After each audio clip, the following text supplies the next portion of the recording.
अस्सलाम वालेकुम all, my name is Asad Iqbal and welcome all of you in my YouTube channel Asad I T skills. उम्मीद करता हूँ आप लोग खैर खैरियत से होंगे। Today my topic is going to be very interesting as this is the part of the second year class computer science and there's a topic named as arrays. So first of all we need to understand what is arrays, as it is very important topic as paper point of view, so you have to understand it with full conceptually. All right, so first of all I would like to tell you कि सबसे पहले हमारे पास होता क्या है। अगर हम देखें चीज़ों को तो हमने ये पढ़ा हुआ है इससे पहले सिक्वेंशियल प्रोग्राम्स जितने भी थे, वो हमने सारे पढ़े किस तरह से एक चीज़, फिर उसके बाद कंडीशनल, फिर सिक्वेंशियल सारे हमने देखे, और उसके अलावा रेपिटेशन के प्रोग्राम्स हमने देखे, लूप्स वगैरह कैसे लगाई जाती हैं। तो लूप्स का इसके अंदर बहुत बड़ा काम होगा, लेकिन समझना ये है कि why we use arrays, right? So first of all let's start from here. Let's suppose I'm going to initialize and declaring a variable. Let's suppose I'm declaring a variable name int n. All right, so let's suppose this is a variable.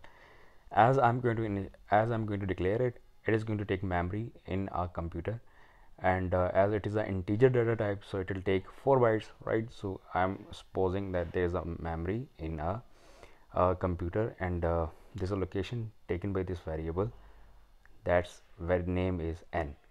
Now I can store any value in it, right? Like I'm going to store 30, let's put in it. So what if I'm going to declare another variable? For example, I'm going to declare another variable name as int m. So what will happen? This int m will also take memory, but this is not going to be the same location. Like you can say n will be somewhere else, और m वाली जो memory होगी वो कहीं और होगी. So there will be difference, right? So what if you want to store the marks of a student subjects? All right, so उसके लिए उसको क्या चाहिए? Continuous memory चाहिए. You got my point? So for that purpose we take arrays concept. So what arrays do? What arrays do? So my question is what arrays do and why we use it. If I'll start arrays, then I'll come to know that it will take memory, contiguous memory. There's a word that name is contiguous. It will take the memory in this way, the contiguous memory, and we can store the data simultaneously side by side. All right, for example, I'm going to store 1 2 3 4 5. I can store any value. All right, so how to declare it, how to initialize it, practically भी आपको बताऊंगा किस तरह से किया जाता है. So आपने इसको अंडरस्टैंड करना है अच्छे तरीके से. सबसे पहले वही बात, आपने जिस तरह आम वेरिएबल डिक्लेयर करा तो वैसे ही आपने इंट लिखा, ठीक है. इंट के बाद जिस तरह आपने एन नाम से आपने कोई वेरिएबल लिखा था वैसे ही आपने कर लेना है इसको. जिस तरह मैंने कर दिया इंट, उसके बाद एन नाम का वेरिएबल, कोई भी मार्क्स का रख सकते हो, अरे रख सकते हो, कुछ भी वेरिएबल का नाम आपको पता है, जो रूल्स आपने पढ़े हुए हैं. और उसके बाद आपने इस तरह से कर्ली ब्रैकेट लगानी है, और इस कर्ली ब्रैकेट नहीं, इसको स्क्वायर ब्रैकेट कहेंगे, बड़ी ब्रैकेट जो है ये लगाएंगे, और इसके अंदर आपने साइज लिखना है. For example I am going to write 5, और उसके बाद सेमीकोलन. लें जी, आपका अरे का एक वन डायमेंशनल जो अरे होती है उसमें आपका जो एक वेरिएबल है वो आपने डिक्लेयर कर दिया. Alright, so this is how it works. अब जैसे ही आपने डिक्लेयर किया तो होगा क्या, आपकी कंप्यूटर की मेमोरी के अंदर आपको 5 लोकेशंस मिल गई, और वो 5 की 5 लोकेशंस कैसी हैं? वो 5 की 5 लोकेशन कंटिन्यूस हैं, एक के बाद दूसरी. You got my point? So अब आप जो भी वेरिएबल्स वैल्यूज इसके अंदर स्टोर करवाओगे वो साइड बाय साइड ही क्या होंगी? स्टोर होंगी. सो इस पर्पज़ के लिए हम एरेज का इस्तेमाल करते हैं, ठीक है. अब जो एरेज हैं ये तो पता चल गया हम क्यों यूज़ करते हैं. अब कैसे यूज़ करते हैं अभी चलते हैं, हम प्रैक्टिकल करते हैं, इसका देखते हैं प्रैक्टिकल में कैसे होगा. तो let's start it. Alright, so here I go. I have told you guys that this is an application coding C++. You can use it for the better concept. Alright, so here is a variable. I'm going to declare it int. और उसके बाद मैंने क्या करना है, कोई भी एक नाम, फॉर एग्जांपल मैंने रख लिया मार्क्स के नाम से एक वेरिएबल का नाम रख लिया, और उसके बाद स्क्वायर ब्रैकेट 5 सब्जेक्ट से मार्क्स में 5 लिख दिया मैंने, और उसके बाद मैंने क्या लगा दिया? सेमीकोलन. ठीक है. अब यहाँ पे आपने समझना है पॉइंट कि ये तो मैंने डिक्लेयर कर दिया. अगर मैंने इनिशियलाइज़ करना हो तो कैसे होगा? सिंपल सी बात, आपने इक्वल का साइन लगाना है, जिस तरह यहाँ पे मैं इक्वल का साइन लगा रहा हूँ. उसके बाद अपने कर्ली ब्रैकेट का इस्तेमाल करना है, और कर्ली ब्रैकेट का इस्तेमाल करने के बाद आपने सिंपल जो वैल्यूज़ आपने लिखनी है, जैसे मैं लिख रहा हूँ 12, उसके बाद कॉमा लगा के 34, और आपने कोई सी भी 5 वैल्यूज़ आपने यहाँ पे लिख देनी है, जिस तरह मैं लिख दिया, जिस तरह ये लिख दिया मैंने. ठीक है जी. सो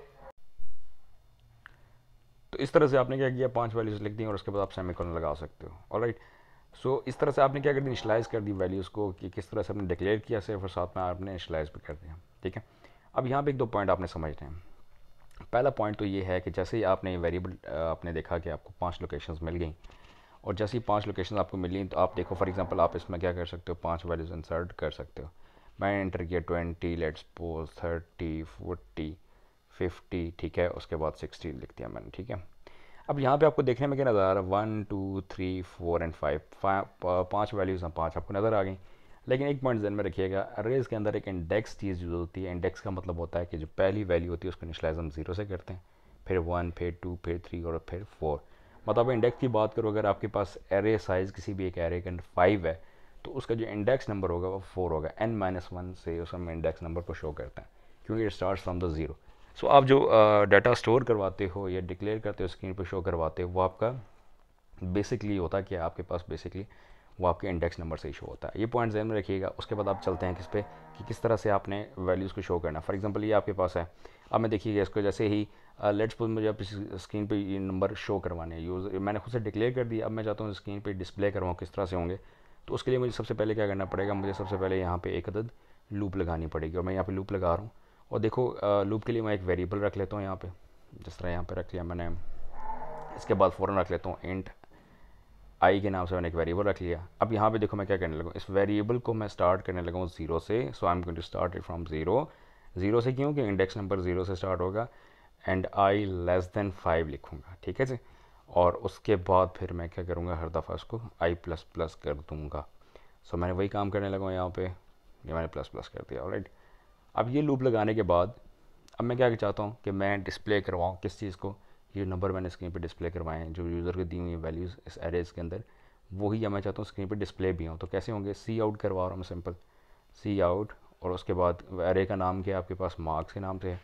मार्क्स के नाम से अब मैं यहाँ पे क्या करने लगा हूँ, इसके अंदर आई लिखूँगा। जब आई 0 होगा तो 0 इंडेक्स पे जो वैल्यू है 12 वो शो होगी मुझे यहाँ पे।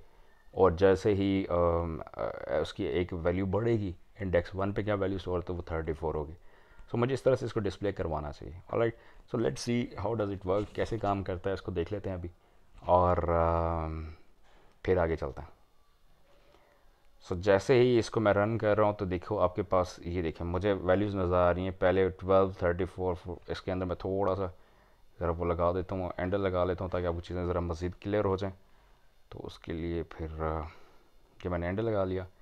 अब देखिए कि जब इसको रन करूँगा तो अब वैल्यूज़ आप जेन में बिठा लो, 12, 34, 54, देखो 12, 34, 54, 65, 29। तो ये वैल्यूज़ मेरी स्क्रीन पर डिस्प्ले हो गई हैं। ऑलराइट, सो अब यूज़र से तो हमने वैल्यूज़ ले लें। फॉर एग्जांपल अगर आपने ये तो आपने खुद से वैल्यूज़ दे दी ना, अगर यूज़र से वैल्यूज़ लेनी तो फिर क्या होना है, बहुत सिंपल तरीका है। आपने इसी तरह से क्या करना है, एक वेरिएबल आपने लिया हुआ आई वाला, उसी के ज़रिए से आपने वैल्यूज़ डिक्लेयर भी कर देनी है। फॉर एग्जांपल ये देखिएगा, यहाँ से मैं मिटाने लगा जो मैंने इनिशियलाइज़ की थी वैल्यूज़। अब मैंने एक एरे डिक्लेयर किया सिंपल, ठीक है। अब यूज़र से वैल्यूज़ लेना चाहता हूँ, तो मैं क्या करूँगा, सी आउट, ठीक है। अब मैं यहाँ पे लिख रहा हूँ इंटर वैल्यूज़ इन एरे, इंटर वैल्यूज़ इन एरे, ठीक है। उसके बाद बैक स्लैश लगा देता हूँ नेक्स्ट लाइन के लिए, और सेमी कॉलन। और अब यहाँ पे ये जो लूप मैंने लगाई है 5 टाइम्स, अच्छा ये लूप क्यों लगा रहा हूँ, इस पॉइंट को आपने समझना है ज़रा। इस लूप को मैं यहाँ पेस्ट करने लगा हूँ, और उसके बाद फिर सी एन करवा देता हूँ मैं। यहाँ पे देखिएगा सी एन मार्क्स के नाम से आपके पास एरे है, और इसके बीच में लिख दिया आई, और यहाँ पे सेमी कॉलन। अच्छा बच्चों, यहाँ पे आपने पॉइंट समझना है कि लूप इसलिए लगा रहा हूँ कि अगर मैं यहाँ पे देखो 5 वैल्यूज़ मुझे स्टोर करवानी है, तो पहले मैं 0 इंडेक्स पे जाऊँगा, यहाँ पे वैल्यू स्टोर कर पाऊँगा, फिर दूसरे इंडेक्स पे जाऊँ। तो ये मुझे कौन ऐसी क्या चीज़ है जो मुझे इस तरह काम करने के लिए हेल्प करेगी कि मैं पहली लोकेशन पे जाऊँ, फिर दूसरी लोकेशन पे जाऊँ, फिर तीसरी पे जाऊँ, और वैल्यू स्टोर करता जाऊँ। तो ये मेरे पास लूप ही है जो मेरी हेल्प आउट कर रही है इसमें, ठीक है। क्योंकि आप पहले सिर्फ एक इंट मार्क्स लिखते थे, ठीक है, तो उसमें आप सी इन करवा देते थे, सिंपल। आपने मार्क्स वेरिएबल लिया, सी आउट इंटर मार्क्स, और सी इन हम कर लेते थे मार्क्स के नाम से। ये तो एक ही वेरिएबल तो होता है, इसके अंदर तो वैल्यू स्टोर हो जाएगी, लेकिन अब मुझे 5 जगहों पे वैल्यू स्टोर करवानी है, इसलिए मुझे लूप लगाना बहुत ज़रूरी है। तो अब देखिएगा सिंपल सा काम, अब मैंने ये कर दिया। अब देखिए जैसे मैं इसको रन करूँगा तो मुझसे पूछेगा कि वैल्यूज़ एंटर करो एरे के अंदर, और मैं जैसे वैल्यूज़ एंटर करूँगा यहाँ पे देखिएगा, मैं लेट्स पे 12 एंटर किया, फिर 34 एंटर किया, सॉरी वैल्यूज़ गलत एंटर किया, मैं दोबारा से एंटर करके बताता हूँ आपको। ये देखिएगा ज़रा 32, 23, 12, 65, 78। ये 5 वाली से इंटर होगी। अब जैसे मैं एंटर करूँगा तो उसने दोबारा से शो कर दी। ये शो क्योंकि मैंने सी आउट करवाया हुआ। Alright, so this is how it works. Hopefully आपको चीज़ें क्लियर हुई होंगी। Even then, if there's a question in your mind, you can ask in your comment section. And if you didn't subscribe my channel yet, then go for it and just press bell icon as well, so that you can get notification of my latest videos. Thank you so very much. Take good care of yourself, and Allah Nigaban.